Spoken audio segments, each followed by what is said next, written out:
Assalomu alaykum. Topdi qarindoshlar, mana ma'vo mening o'yimcha 11-13 asr Qaraqani davlatida chiqqan pul ma'vo. Men bunday pulni qo'limda tutgan 23 yosh vaqtimda Qirg'izistonda bir yerdan Ko'lg'an shahardan chiqqan. O'ng tarafdan o'qisang Uyg'uriston Cumhuriyet Qashqariye dijumu bilimda biz qildi. O'ttirdikini o'qamadim. Mana bu misli yasalgan, oliy sort misli yasalgan. Ben yosh vaqtimda Qirg'izistonning hozirgi Qorabalt shahrida cho'ng bo'ldim. Ashada bir yani üzümlükni qazganda ashadan yo'g'on komzakda 3 komzak mushtaq pul chiqqan. Uni o'rislar milislarga kelib, o'rislar bulab uni men ostiga kirib bulab bir o'chim ivagandim.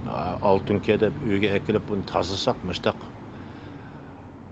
Uyg'urcha mushtaq xatlar chiqqan. Oqishda la ilaha illalloh Muhammad rasululloh deb yoziqliq. Mushu gitnaq mushu. Ben bu oltin kedib kizgi sürtib tozalab qilsam bu misken bu. Onu keyin gizda yozgan.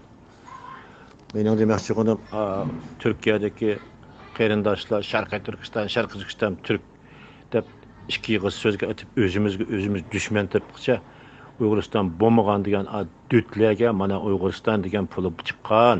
İşte memleket bo'lgan deb tushundirgan odam yo'q o'xshaydi.